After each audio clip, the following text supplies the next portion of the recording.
आज नया साल शुरू हुआ है, सन 2022, उसका पहला दिन शनिवार।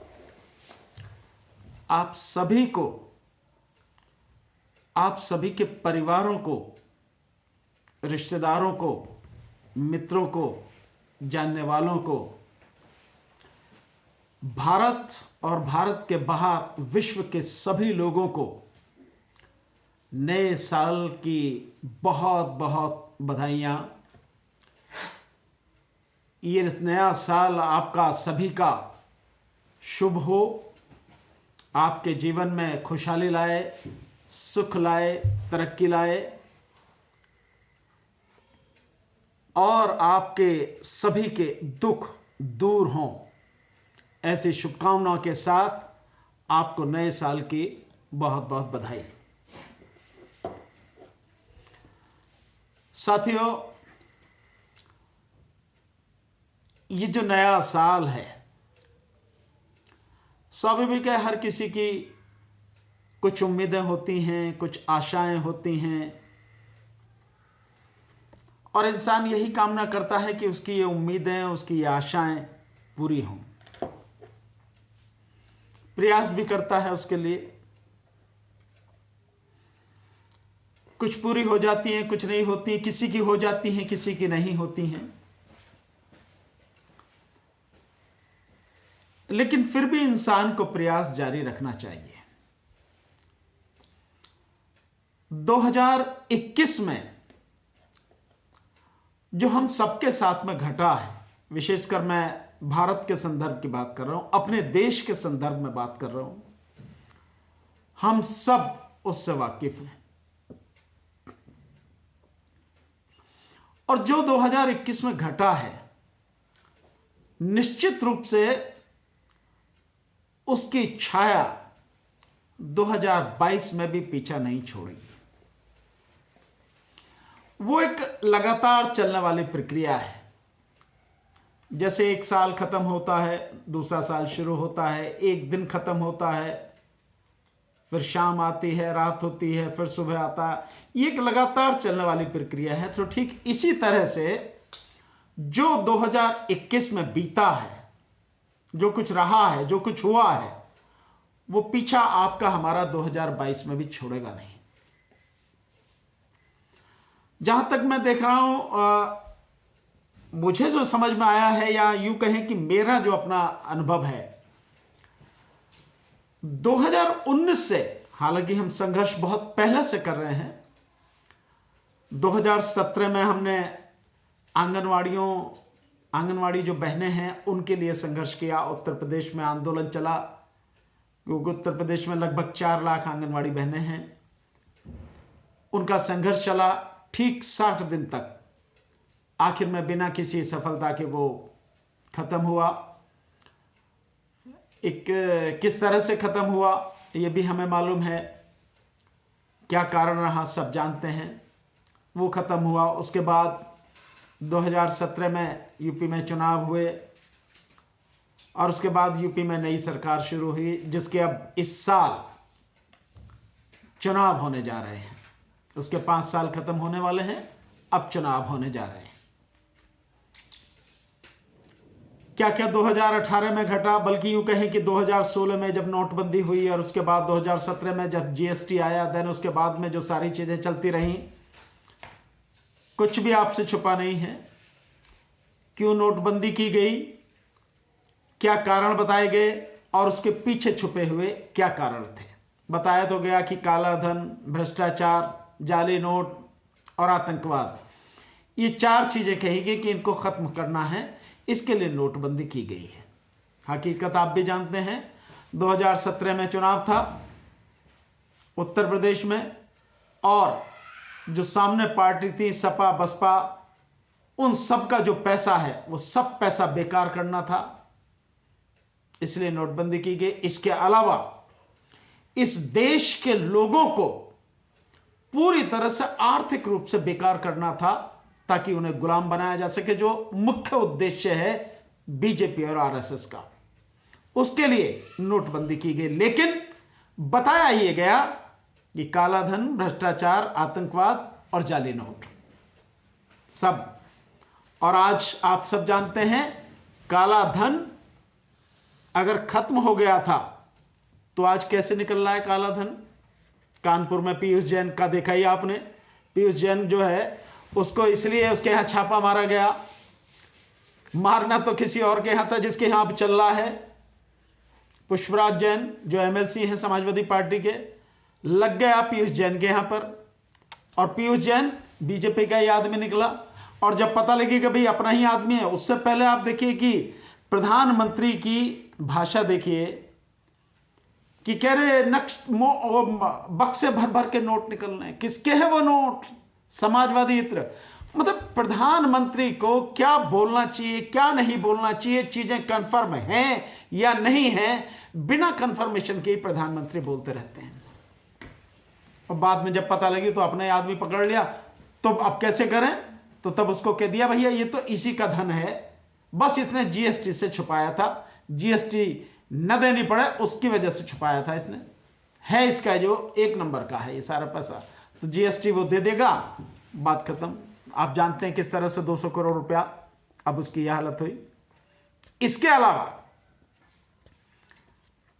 मतलब किसी को भी बदनाम करने के लिए कुछ भी आप कर सकते हैं, वो सारी चीजें कही। तो अब ये सिर्फ एक सवाल ये पूछा जाए कि अगर नोटबंदी काला धन खत्म करने के लिए आए थे तो ये कहां से आ रहा है काला धन? और यही नहीं, अभी कुछ दिन पहले आपने रिपोर्ट देखी होगी और वो रिपोर्ट ये बता रही है कि भारत के 8000 के लगभग लोग हैं, 8000 से थोड़े से ज्यादा ही हैं, जिनका धन विदेशों में है। तो विदेशों में तो काला ही धन होगा, रिपोर्ट ऐसी बता रही है। वो 50 लाख करोड़ से भी ज्यादा का है, 50 लाख करोड़ से ज्यादा का। वैसे भी जो कुछ दिन पहले रिपोर्ट आई कि जो स्विस बैंक में जो काला धन था वो जितना पहले था 2014 में, अब उससे दुगना हो गया। तो आप समझ रहे होंगे कि जो था कि काला धन खत्म हो जाएगा इसलिए नोटबंदी की गई है, वो बिल्कुल झूठ थी। आतंकवाद खत्म हो जाएगा इसलिए नोटबंदी की गई है, वो झूठ था। भ्रष्टाचार खत्म हो जाएगा इसलिए नोटबंदी की गई है, वो झूठ था। और जिस देश का प्रधानमंत्री ही भ्रष्ट हो, सरकार ही भ्रष्ट हो, तब आप क्या करेंगे? और अब तो बड़ी बड़ी और भी चीजें निकल कर आ रही कि उत्तर प्रदेश के मुख्यमंत्री, ये एक पत्रकार को मैंने सुना, वो कह रहे हैं बहुत ही गंभीरता से उन्होंने कहा कि जितना भ्रष्ट ये मुख्यमंत्री, इतना तो भ्रष्ट कोई मुख्यमंत्री नहीं आया। क्योंकि उनके नीचे सारे के सारे मंत्री जो भ्रष्टाचार में लिप्त हैं।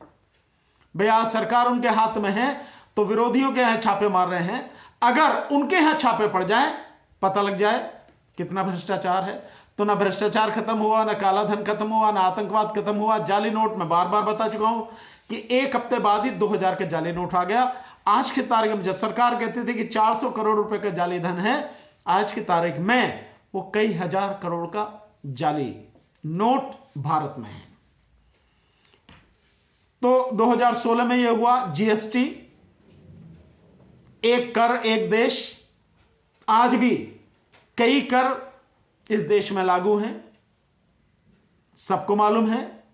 कहीं कोई ऐसा नहीं है कि एक कर और एक देश वाली बात है, सारा झूठ। मतलब मैं आपको धीरे धीरे ये बताने की कोशिश कर रहा हूं कि किस तरह से सरकार लगातार झूठ पर झूठ बोलती है।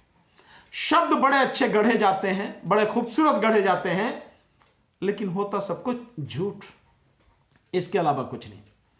अब इसके अलावा आप आगे आ जाइए। तो जैसे हमने बताया 2017 में आंगनवाड़ियों के साथ आंदोलन किया हमने। वो आंदोलन में हम इसलिए साथ रहे कि बीजेपी ने अपने घोषणा पत्र में 2016 में 2017 का जो चुनाव हुआ, उस चुनाव में यह कहा था कि 100 दिन में हम आंगनवाड़ी जो है उनकी समस्या का समाधान करेंगे और उनका मानदेय बढ़ाएंगे। 100 दिन तो कही, अब 5 साल पूरे हो गए, कुछ नहीं बढ़ा, उनको कुछ नहीं मिला।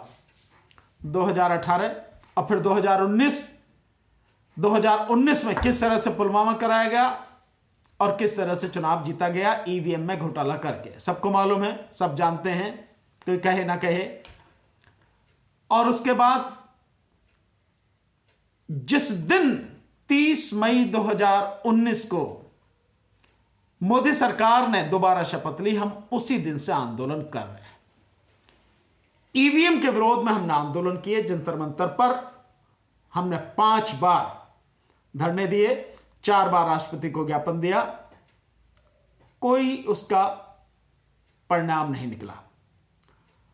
उसके बाद में 2020 आया और आप सब जानते हैं कि 2019 के लास्ट में 15 दिसंबर 2019 को किस तरह से जामिया मिलिया इस्लामिया में पुलिस द्वारा लाठीचार्ज किया गया, बेगुनाह पढ़ने वाले बच्चों पर लठ बरसाया गया, लड़के हो लड़की हो। और फिर उसके बाद जो आंदोलन शुरू हुआ सीए एनआरसी को लेकर, जो लगातार 100 दिन से ज्यादा चला आंदोलन, और कोरोना का जब जिस समय झूठ फैलाया गया, उस झूठ के माध्यम से उस आंदोलन को खत्म किया गया। उस आंदोलन में हम शुरू से लेकर आखिर तक शामिल रहे, लोगों को बताया कि सरकार कह क्या रही है और कर क्या रही है, सरकार की नीयत कितनी खोटी है, प्रधानमंत्री गृहमंत्री किस कदर झूठ बोलते हैं। उसी दिन से लगातार वो आंदोलन हमने किया। कोरोना आया, कोरोना में पूरे देश को बंद कर दिया। वही जैसे रात को आके 8 बजे नोटबंदी की, इसी तरह से कोरोना में आए, रात को आए, सुबह को बंद कर दिया पूरा देश। 3-4 महीने पूरी तरह से बंद रहा, धीरे धीरे खुला। क्या हालत हो गई आप सब जानते हैं। आपने सबने देखा है कि जो पिछले साल, जो 2020 में अपने ही देश के लोग अपने ही देश में प्रवासी मजदूर कहलाए, लाखों मजदूर एक तरह से घर से बेघर ही हो गए, यहां से छोड़ छोड़ के भागे, शहरों से छोड़ के गांव में, अपने गांव में गए, पैदल सड़कों पर धक्के खाते। आपने देखा होगा किस तरह से रेल से कट गए, 15-16 लोग किस तरह से कट गए रेल से, सबने देखा है सारे नजारे। किस तरह से एक्सीडेंट हुए, सड़क पर मर गए। आपने वो भी नजारा देखा है कि जब मां मर गई रेलवे स्टेशन पर, वो बच्चा जो अपनी मां को उठाने की कोशिश कर रहा, सबने देखा वो नजारा। ऐसा तो है ही नहीं किसी ने नहीं देखा हो। तो अपने ही देश में मजदूर मारे मारे घूमते रहे। और उसी 2020 में जिस समय देश पूरे लॉकडाउन में था, मोदी सरकार बड़े खतरनाक कानून लेकर आई। पहला कानून तो जो मजदूर हैं, उन प्रवासी मजदूर जिन्हें हम कहते हैं, उन मजदूरों को, उन श्रमिकों को, उनको खत्म करने के लिए, उनको तबाह करने के लिए कानून लेकर आई। जितने भी श्रम कानून थे उन श्रम कानूनों को खत्म किया और उसकी जगह कोड लेकर आई, श्रम कोड, 4 श्रम कोड, करीब 27 के लगभग कानून खत्म कर दिए गए। और मजदूरों को पूरी तरह से जो कारखाना मालिक हैं, उद्योगपति हैं, उनकी दया पर छोड़ दिया। उनके जो सामाजिक अधिकार हैं, उनको जो मेडिकल फैसिलिटी हैं, सब खत्म कर दी गई। उनको जो 8 घंटे काम करने का उनका नियम था, उसको बदलकर अब वो 12 घंटे तक काम कर सकते हैं। लिया ही जाएगा जब खत्म ही कर दिया गया। और उसके लिए उसको एक्स्ट्रा कोई पैसा देने की कोई व्यवस्था नहीं है, उसकी सुरक्षा की कोई व्यवस्था नहीं है। यूनियंस को खत्म करने की कोशिश की जा रही है। कोई भी श्रमिक अपने हक में, अपने अधिकार के लिए कोई आवाज ना उठा सके, उसका गला दबाने की कोशिश की जा रही है। इस तरह के कानून लाए गए हैं और कहा गया है कि हम इसको सबको ठीक करें। बात हर जगह वही है कि जितने भी कानून सरकार लेके आ रही है, कह रही देश हित में लेके आ रहे हैं, राष्ट्र हित में लेके आ रहे हैं, लोगों के लिए लेके आ रहे हैं, लोगों की भलाई के लिए लेके आ रहे हैं, लेकिन सब कुछ लोगों की तबाही के लिए। विशेषकर जो गरीब तबका है, दबा कुचला वर्ग है, जो श्रमिक मजदूर वर्ग है, किसान है, उसको तबाह करने के लिए कानून लाए जा रहे हैं। उसी लॉकडाउन के समय में कृषि कानून भी लाए गए। 5 जून को अध्यादेश के माध्यम से वो 3 कृषि कानून लाए गए, जिनको 1 साल के कड़े संघर्ष के बाद, किसानों के कड़े संघर्ष के बाद प्रधानमंत्री मोदी ने 19 नवंबर को वापस लिया। 2020 खत्म हुआ और 2020 के खत्म होते होते आंदोलन शुरू हुआ, किसान आंदोलन, तीनों कृषि कानूनों के विरोध में। दिल्ली की सीमा पर 26 नवंबर से आंदोलन शुरू हुआ। किसानों ने सर्दी में, गर्मी में, बारिश में, आंधी में, न जाने कैसी कैसी परिस्थितियों में डटकर मुकाबला किया, आंदोलन किया। चाहे सिंघू बॉर्डर हो, टिकरी बॉर्डर हो, शाजापुर बॉर्डर हो, चाहे अपना गाजीपुर बॉर्डर हो और चाहे पलवल वाला बॉर्डर हो। किसानों ने कस के, दब के, पूरी हिम्मत और साहस के साथ पूर्णतः संवैधानिक तरीके से, शांतिपूर्वक तरीके से आंदोलन किया। कई तरह के उन पर आरोप लगाए गए, कई तरह से उन्हें बदनाम करने की कोशिश की गई, कई तरह से आंदोलन को मिटाने की कोशिश की गई, लेकिन सरकार सफल नहीं हो पाई। सुप्रीम कोर्ट ने भी सुने नहीं। जो सुप्रीम कोर्ट की जिम्मेदारी थी, जो उसे निभानी थी कि कानून संवैधानिक हैं या नहीं है, उसके विषय में भी कुछ नहीं। कमेटी बनाई सुप्रीम कोर्ट ने 4 लोगों की, 1 चले गए, उसमें से 3 लोग रह गए। तीनों ने मार्च के महीने में, लगभग 18 मार्च को अपनी रिपोर्ट भी सुप्रीम कोर्ट में दे दी और उसके बाद से लेकर आज तक वो रिपोर्ट बंद सील डब्बे में रखी है। कुछ उस पर काम नहीं हुआ, कुछ भी, कोई फैसला नहीं किया। आखिरकार प्रधानमंत्री ने वापस ले लिए 1 साल के कड़े संघर्ष के बाद। और अब उसके बाद में किसान, सरकार ने जिन बातों का आश्वासन दिया लिखित में, उसको मानते हुए कृषि बिल वापस हो गए। लोकसभा और राज्यसभा में पास हो गए, राष्ट्रपति के साइन हो गए, किसान अपने घर चले गए। और कल 31 दिसंबर, आज 1 जनवरी, नया साल शुरू हो गया। इधर कृषि बिल वापस हुए हैं, इधर एक और चीज जो बहुत महत्वपूर्ण है, जिसके विषय में हम सबको बड़ी गंभीरता से सोचना पड़ेगा, संघर्ष करना पड़ेगा, वो चीज शुरू हो गई है। सरकार ने बड़ी जल्दबाजी में, ये जो सत्र चला, इसी सत्र में एक कानून लेके आई है सरकार, जो कानून है कि आधार कार्ड से आपके वोटर आई कार्ड को लिंक कर दिया जाए। ये छोटी मोटी बात नहीं है, ये बहुत बड़ी बात है। इस बात को लेकर मैं समझता हूं कि देश के हर व्यक्ति को गंभीरता से सोचना चाहिए, अपने आप से सवाल करने चाहिए और सरकार से सवाल करने चाहिए, और इस कानून का विरोध करना चाहिए। मैं क्यों कह रहा हूं इसका विरोध करना चाहिए? इसके कई आधार हैं। इसीलिए मैंने कहा कि जो 2021 गया है, अब 2022 जो है, इसमें लगातार अब संघर्ष चलेगा। संघर्ष हमारा खत्म नहीं हुआ। जहां तक मजदूरों का मामला है, श्रम कानूनों का, जब तक वो श्रम कानून वापस नहीं हो जाते और श्रमिकों के हक के कानून पहले की तरह बल्कि और अच्छी तरह स्थापित नहीं हो जाते, श्रमिकों का संघर्ष चलेगा। सबको उसमें साथ देना चाहिए। इसके साथ ही अब जो ये एक और बात कर दी है, क्योंकि सरकार की नीयत है, एक चीज आपको जरूर समझ लेनी चाहिए हर किसी को, कि मोदी सरकार जिस एजेंडे पर काम कर रही है, उससे हमें बहुत ध्यान रखना है। अगर आप उस एजेंडे को भूल जाएंगे, मकसद जो है उनका, अगर उससे आप भूल जाएंगे, जिस लक्ष्य को लेकर चल रहे हैं, जिस उद्देश्य को लेकर चल रहे हैं, अगर उसे नहीं समझ पाएंगे, उसे भूल जाएंगे आप, तो फिर आप समझ नहीं पाएंगे कि ये सारी चीजें क्यों हो रही हैं।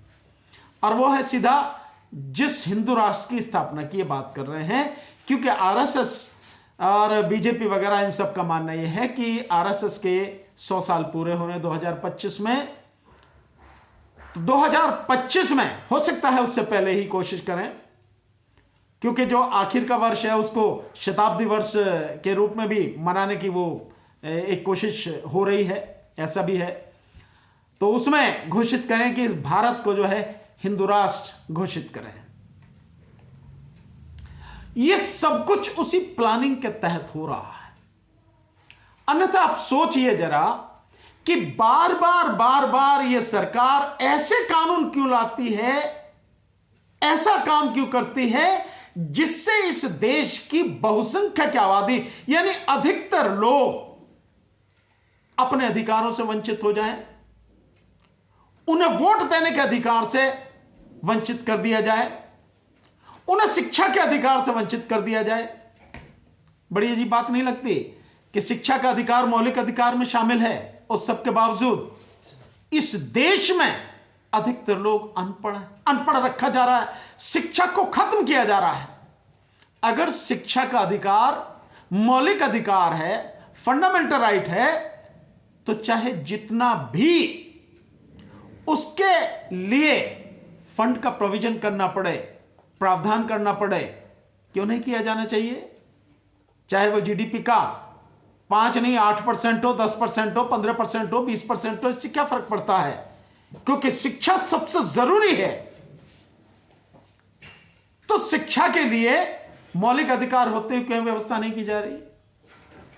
सुप्रीम कोर्ट भी कहती है कि व्यक्ति को जो है अधिकार हैं, जो मौलिक अधिकार हैं, उनकी रक्षा की जानी चाहिए। सरकार को इन बात में पूरा ध्यान देना चाहिए और लोगों के जो मौलिक अधिकार हैं उनकी सुरक्षा की जानी चाहिए, उन्हें वो प्राप्त होने चाहिए। पर क्या हो रहा है आप सब जानते हैं। तो जो मौलिक अधिकार है, इसी मौलिक अधिकार में एक है निजता का अधिकार। आपने देखा होगा कि माननीय सर्वोच्च न्यायालय ने सुप्रीम कोर्ट में 2018 में पुट्टुस्वामी कर्नाटक हाई कोर्ट के जज रहे और उन्होंने आधार कार्ड को जो जिस तरह से सरकारें कंपलसरी कर रही है, इसके ऊपर एक रिट फाइल करी सुप्रीम कोर्ट में। 2018 में सुप्रीम कोर्ट ने वो रिट पुट्टुस्वामी जी के फेवर में की और उसमें उन्होंने कहा कि आधार कार्ड को केवल फाइनेंशियल यानी वित्त यानी जो सरकारी सुविधाएं हैं केवल उसके विषय में आप जोड़ सकते हैं। फाइनेंशियल ट्रांजैक्शन से यानी जहां पर आय यूं कह सकते हैं कि वित्त से संबंधित जो मामले हैं, धन से संबंधित जो मामले, बस आप उससे जोड़ सकते हैं। ज्यादा आप इनकम टैक्स की जो रिटर्न फाइल होती है, जो पैन नंबर है, परमानेंट अकाउंट नंबर पैन, उससे जोड़ सकते हैं। किसी और चीज में आधार को आप कंपलसरी नहीं बना सकते, आधार कंपलसरी नहीं होगा। यह सुप्रीम कोर्ट ने जजमेंट दिया। उस सब के बावजूद भी आप कहीं जाइए, आपको आधार कार्ड नंबर देना पड़ेगा, आधार देना पड़ेगा, पता ना पड़े। अब आप समझ रहे हैं, इस चीज को समझे आप कि सुप्रीम कोर्ट कह रहा है कि केवल जहां सरकार की सुविधाओं की बात सिर्फ उस तक वो सीमित होना चाहिए, उसके अलावा कहीं भी आधार कार्ड कंपलसरी नहीं होगा। तो आधार कार्ड कहां कहां कंपलसरी है? आप आधार कार्ड अगर आप अपना फोन लेने जाएंगे, फोन का कनेक्शन लेने जाएंगे, नया फोन लेने जाएंगे, नया सिम नंबर लेने जाएंगे, तो आपको आधार कार्ड देना पड़ेगा। बिना आधार कार्ड के देगा नहीं आपको। अगर आप बैंक में अपना अकाउंट खुलवाने जाएंगे, आधार देना पड़ेगा आपको, बिना उसके नहीं होगा। इसके अलावा और कितनी भी जगह जहां आपको आधार देना ही पड़ेगा, उसके अलावा कुछ भी नहीं है। पासपोर्ट बनवाने जाएंगे, आधार देना पड़ेगा आपको। हर चीज में हालांकि कहा यह गया था कि आधार कंपलसरी नहीं है, यह स्वैच्छिक है, अपनी इच्छा पर निर्भर है। आप देना चाहें दें, न देना चाहें न दें। और सुप्रीम कोर्ट ने भी कह दिया तो उसके बाद तो कोई बात ही नहीं रहेगी। लेकिन बावजूद उसके हर जगह कंपलसरी हो गया, मना करते हुए भी। तो आप समझ रहे हैं कि सरकार की नीयत कैसी है? कहती कुछ है, करती कुछ है। कर कुछ रही है, दिखा कुछ रही है। विज्ञापन कुछ है, हकीकत कुछ है। यह सरकार है। तो आधार कंपलसरी हो गया। और अब यह जो कानून लाया गया है कि आधार को वोटर कार्ड के साथ में लिंक कर दिया जाए, इसमें भी यही कहा गया है कि यह स्वैच्छिक है, कंपलसरी नहीं है, बाध्यकारी नहीं है, जरूरी नहीं है। आप करना चाहो करो, नहीं करना चाहो मत करो। अब आप सोचो, और इसी तरह की एक बात की गई थी। कब की गई थी आपको ध्यान है? जब सीएनआरसी की बात हो रही थी, सीएनआरसी के विषय में भी जब एनपीआर की बात हुई थी, तो यह कहा गया था कि भाई एनपीआर में जो डॉक्यूमेंट आप देना चाहो दे देना, जो नहीं देना चाहो मत देना, किसी पर कोई बंदिश नहीं है। और मैंने उस समय भी बताया था कि अगर आप एनपीआर में कोई डॉक्यूमेंट नहीं देंगे उस समय तो कोई बात नहीं है, वो आपने आराम से लेगा और चला जाएगा। लेकिन क्योंकि एनआरसी जो होगी, एनआरसी के लिए कोई भी सरकारी कर्मचारी आपके घर पर नहीं आएगा, आपके दरवाजे पर नहीं आएगा, वो एनपीआर के माध्यम से ही एनआरसी करेगा। क्योंकि एनपीआर एनआरसी का पहला कदम है, ये गृह मंत्रालय के डॉक्यूमेंट कहते हैं। तो एनपीआर का जो रजिस्टर होगा उसी के आधार पर एनआरसी करेंगे, और जब उसे खोल के बैठेंगे तो जो डॉक्यूमेंट आपने नहीं दिया उस पर लिखा जाएगा डी। डी का मतलब समझते हैं आप? डी, डी मीन्स डाउटफुल, यह लिखा जाएगा। और फिर आपसे पूछा जाएगा कि अब इसका जवाब दो, अब ये डॉक्यूमेंट लाके दो। तब कहां से दोगे आप? और फिर उसी के माध्यम से व्यक्ति की नागरिकता खत्म की जाएगी। मैंने बहुत डिटेल में ये सारी चीजें बताई थी उस समय की। अगर आप YouTube पे मेरी वीडियोस देखेंगे तो आपको बहुत डिटेल में सारी चीजें हैं, मैंने एक एक करके समझाई, सब मिलेंगी आपको उसमें। अब भी यही बात है। आधार में देखा कंपलसरी नहीं किया गया, कह दिया गया कि आपकी इच्छा है, देना चाहो करना चाहो करो, नहीं करना चाहो ना करो। कंपलसरी नहीं बनाया गया, लेकिन कंपलसरी हो गया। इसके अलावा अब यही बात इसमें कही जा रही है कि वोटर कार्ड को आधार कार्ड के साथ में लिंक करने की। इसमें दो तीन चीजें समझना बहुत जरूरी है। 2015 में आंध्र प्रदेश और तेलंगाना में यह शुरू किया गया था, ये जो है आधार कार्ड के साथ वोटर आई कार्ड लिंक करने की। तो पता लगा वहां पर 70 लाख लोग, उनकी वोटें खत्म हो गई। एक बड़ी नेशनल लेवल की खिलाड़ी थी, उनकी भी वोट खत्म हो गई। अब आप समझ रहे हैं? तो उसका विरोध हुआ तो उसमें से कुछ वोट कटकटा के 55 लाख रह गई। 55 लाख लोगों की वोटें खत्म हो गई। मामला सुप्रीम कोर्ट में पहुंचा, सुप्रीम कोर्ट ने उस पर रोक लगा दी। अभी तक और कुछ आगे हुआ नहीं है ये रोक लगने के बाद।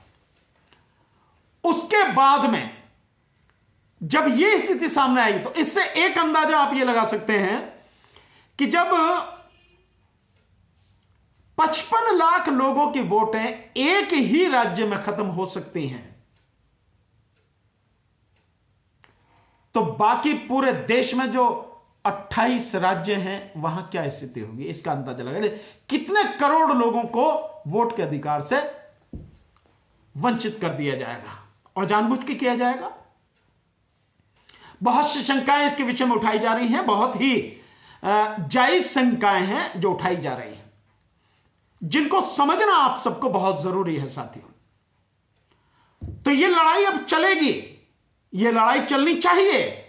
लड़ाई इसके अलावा और भी है, पर मैं इसको शॉर्ट में बता के फिर दूसरी लड़ाई की बात आपके सामने रखूंगा। तो यह लड़ाई जब चलेगी, अब इसमें कई चीजें हैं। नंबर 1, आखिर सरकार को इस आधार को वोटर कार्ड से लिंक करने की जरूरत क्या है, क्यों करना चाहती है? भाई वोटर आई कार्ड में जो निजी इंफॉर्मेशन है, आधार कार्ड में निजी इंफॉर्मेशन है, ये सारी इंफॉर्मेशन सरकार को क्यों चाहिए? क्या सरकार विश्वास करने के योग्य है? कोई भी सरकार की बात मैं कर रहा हूं, किसी एक सरकार की बात नहीं।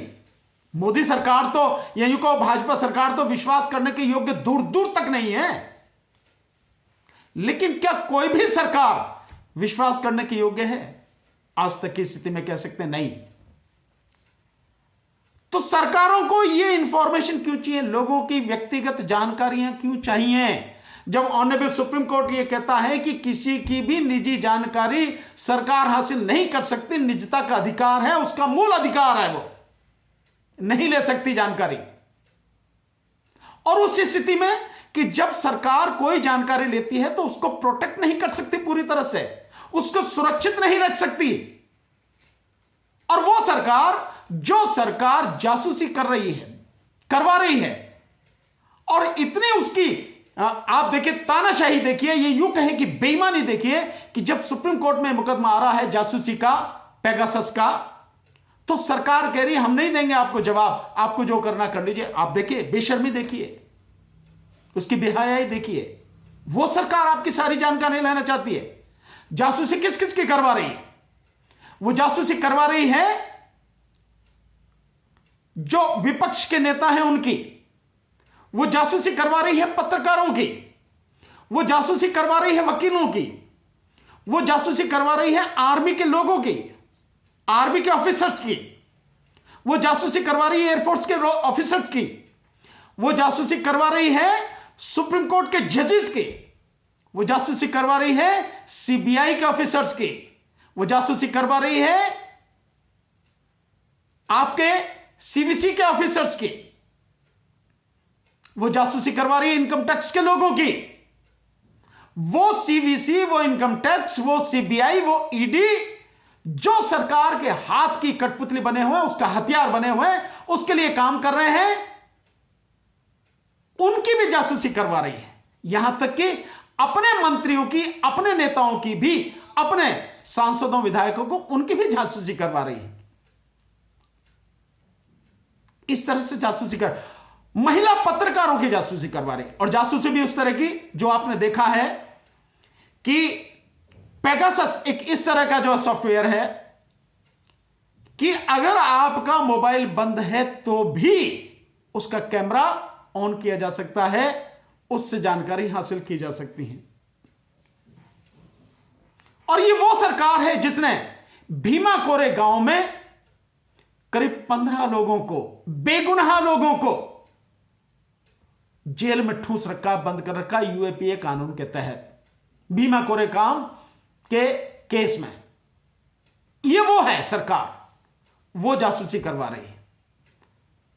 और वो तब है कि जब अमेरिका की एक कंपनी ने, अमेरिका की एक संस्था ने यह बार बार सिद्ध किया है, उसकी अब तक की तकरीबन 5 रिपोर्टें आ चुकी हैं, उसने यह सिद्ध किया है कि जो भीमा कोरेगांव के जो एक्यूज्ड हैं, उनके कंप्यूटर में एक सॉफ्टवेयर डाउनलोड किया गया, इंस्टॉल किया गया, और उसके माध्यम से जाली दस्तावेज उसमें डाले गए हैं, जिसकी वजह से उन पर देशद्रोह का मुकदमा बनाया गया। सरकार ने डाले। आप समझ रहे हैं? वो सरकार आपकी निजी जानकारियां क्यों चाहती है? क्यों दिया जाए सरकार को?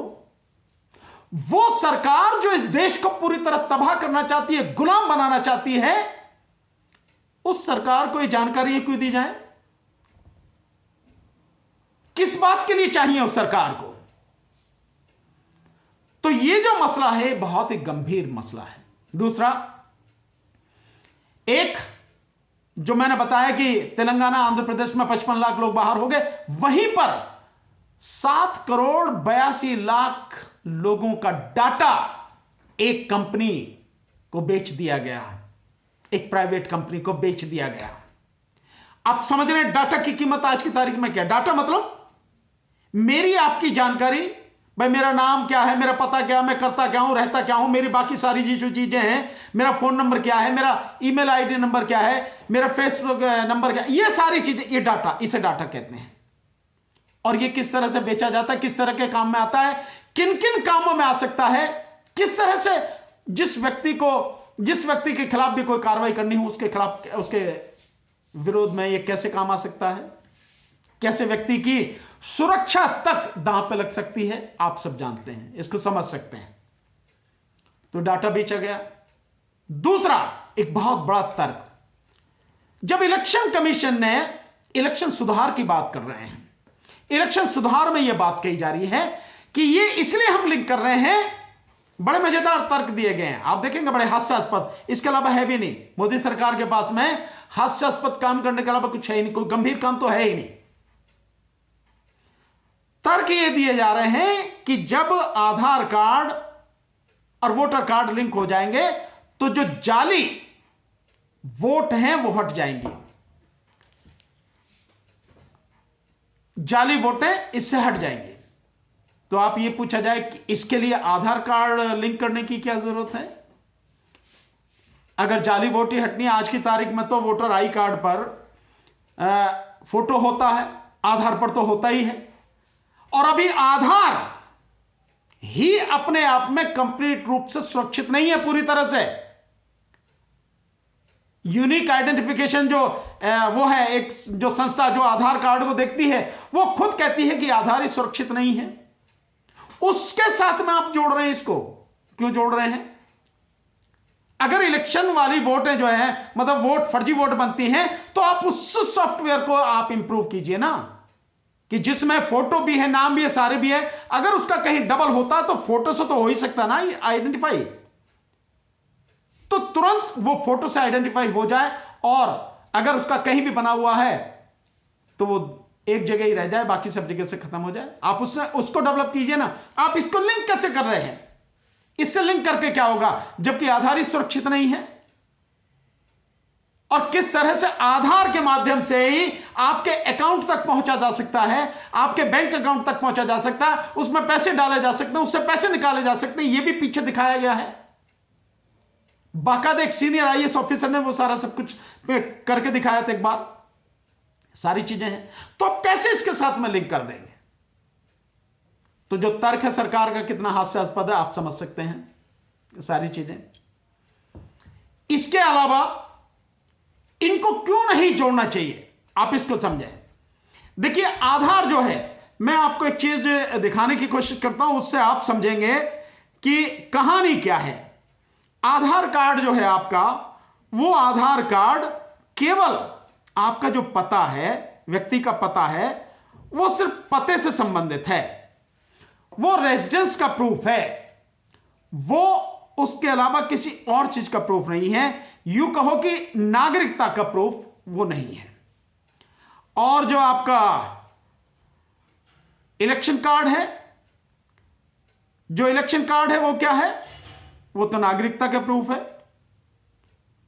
क्योंकि जो नागरिक है उसी को तो इलेक्शन में वोट देने का अधिकार है, किसी और को तो अधिकार है नहीं। मैं अब आपको एक चीज दिखाता हूं, इसको जरा देखें। ये आधार कार्ड पर लिखा हुआ है, आधार कार्ड के पीछे ये देखें, इसको आपको समझ में आएगा। आधार पहचान का प्रमाण है, नागरिकता का नहीं। ये देखें, दिखाई दे रहा होगा, मैं समझता हूं काफी क्लियर, ऊपर आधार लिखा हुआ है। ये आधार कार्ड हर कोई अपने आधार कार्ड में देखे, उसके आधार कार्ड के पीछे लिखा हुआ होता है कि आधार पहचान का प्रमाण है, नागरिकता का नहीं। और साथियों, जो आपका इलेक्शन कार्ड है, वोटर आई कार्ड है, वोट का अधिकार केवल नागरिक को होता है, किसी और को नहीं होता। हमारे यहां रहने वाले तो बहुत हो सकते हैं, नागरिक सब नहीं है।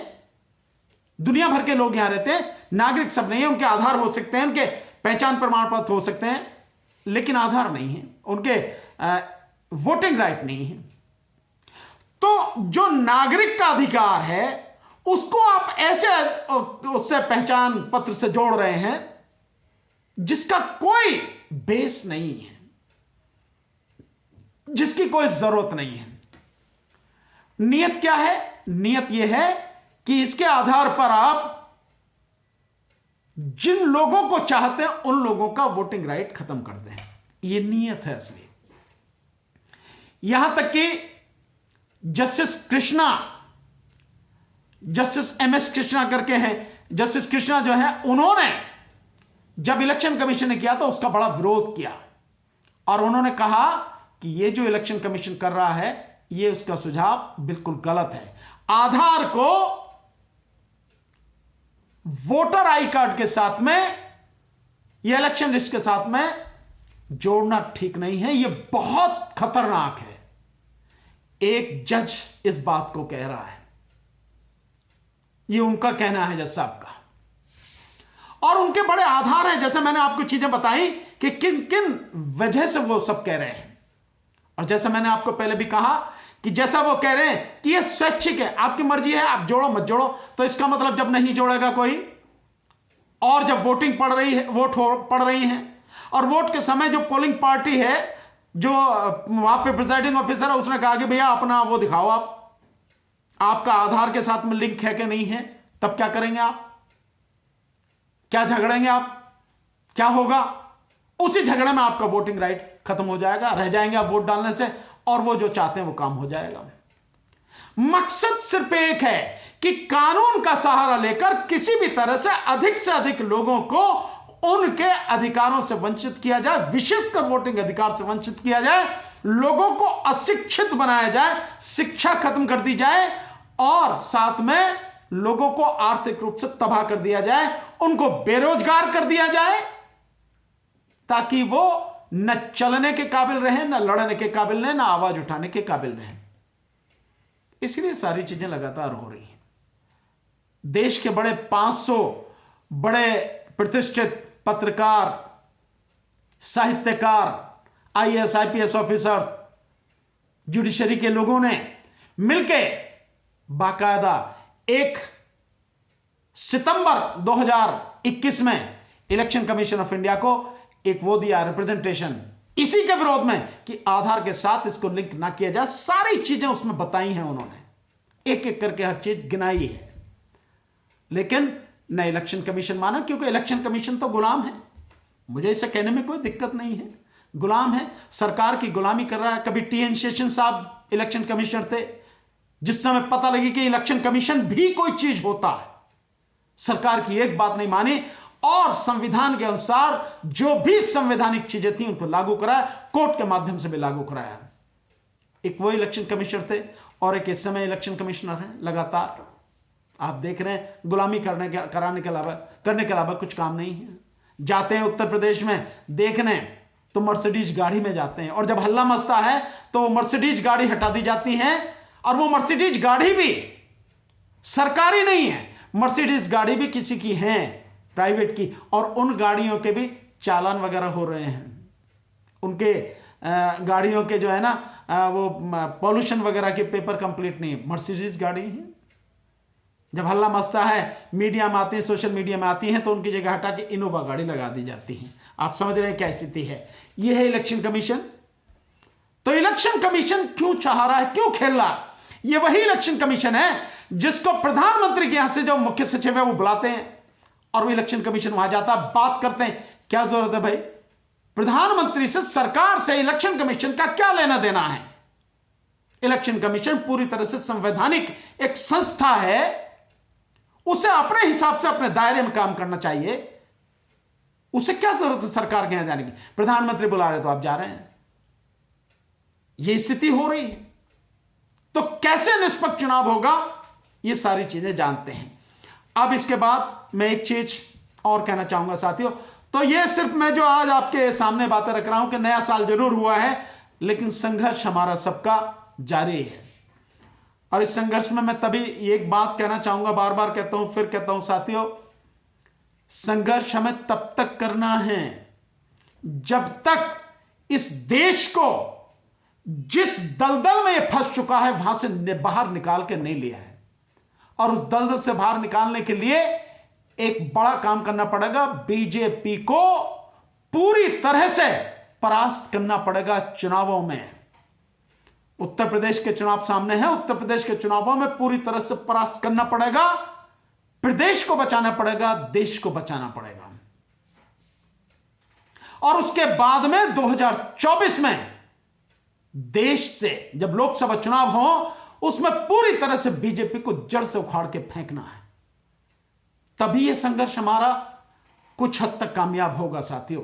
बहुत बड़ा काम करना है। एक तरफ बड़े बार बार ये चीजें कहनी पड़ती हैं, आपके सामने मैं ये रख रहा हूं कि एक तरफ प्रधानमंत्री कहते हैं कि मुझे बड़ा वो होता है, दुख होता है कि जब कोई व्यक्ति जो सरकारी खर्चे पर अपना काम करता है, ये यूं कहें कि सरकारी पैसे को बर्बाद करता है, तो प्रधानमंत्री से एक बात ये पूछ ली जाए, जितनी भी तुम रैलियां कर रहे हो, प्रधानमंत्री तो एक चुनाव जीवी ही हो गए हैं और इसके अलावा तो कुछ है ही नहीं।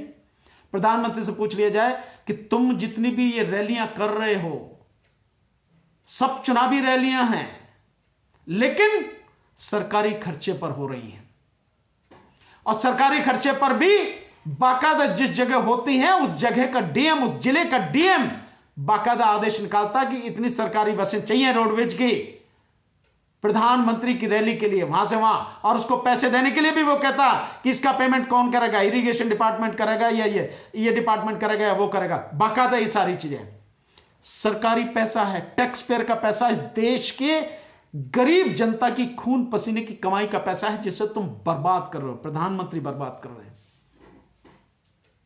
उनके लिए तो कहना बेकार है, शर्म आनी चाहिए, कोई शर्म लिहाज तो है ही नहीं। बेशर्मी बिल्कुल चरम सीमा पर इस समय चल रही है, सरकारी पैसे का जितना दुरुपयोग, क्योंकि प्रधानमंत्री की एक मीटिंग में 100-200 करोड़ रुपए से कम लगते नहीं है। पूरा सरकारी अमला लगता है, पूरी मशीनें लगती है, सरकारी बसें, सरकारी अधिकारी, और साथ में प्रधानों को आदेश कि मनरेगा के जो मजदूर हैं, जिनके कार्ड बने हुए हैं, उन सबको वहां भेजना है।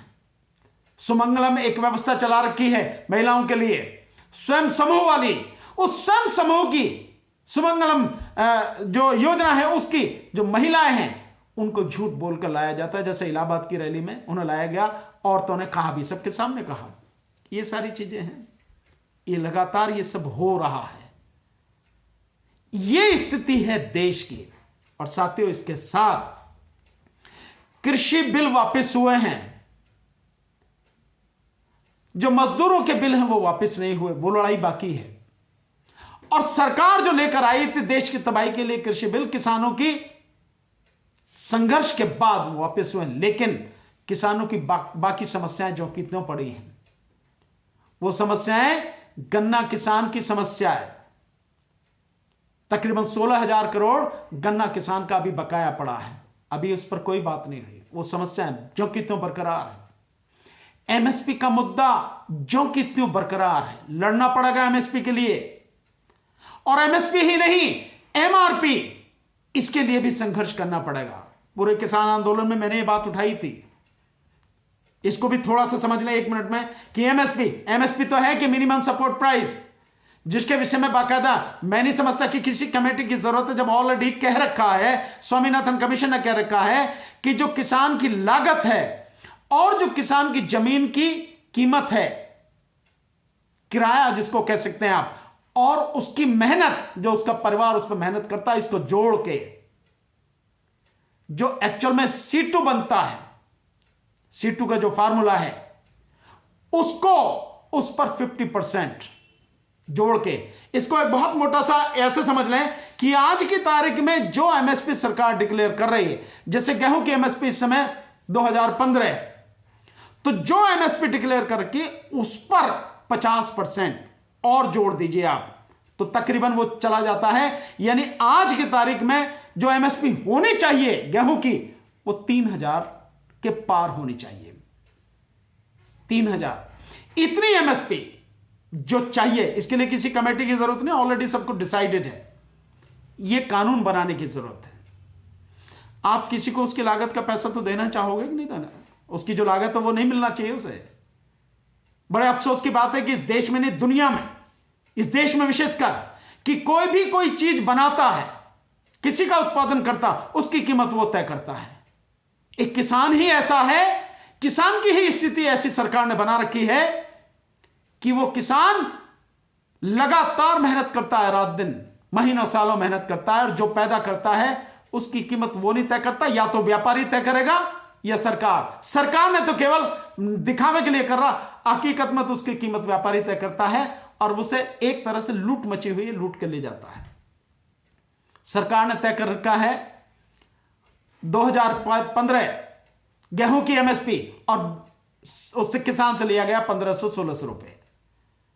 सरकार ने तय कर रखी एमएसपी धान की 1,940 रुपए, और किसान से आप चले जाइए कहीं भी जाके देख लीजिए आप, धान जो किसान से खरीदा जा रहा है वो खरीदा जा रहा है 800 रुपए से लेकर 1,200 रुपए तक। ठीक यही हाल मक्का का है। मक्का की एमएसपी भी 1900 के आसपास ही है। उससे मक्का खरीदी जा रही 700, 800, 900 रुपए में। मैं अभी लेके आया मक्का, लेके आया मक्का डालने के लिए, चिड़ियाओं को डालने के लिए। उस मक्का 26 रुपए किलो वो मक्का है। आप समझिए कि कितनी है। किसान से ली जा रही है 800 रुपए, 700 रुपए, 900 रुपए, और मार्केट में बिक रही है 26 रुपए। कितना बड़ा अंतर है।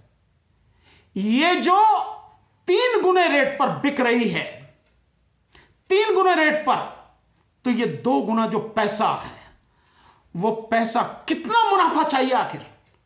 अरे 20%, 50% ले लो, इतने में भी पेट नहीं भरता। 300%, 300%, 3 गुना किसान की फसल को लेकर उस समूह वो कमाया जा रहा है। यह स्थिति है।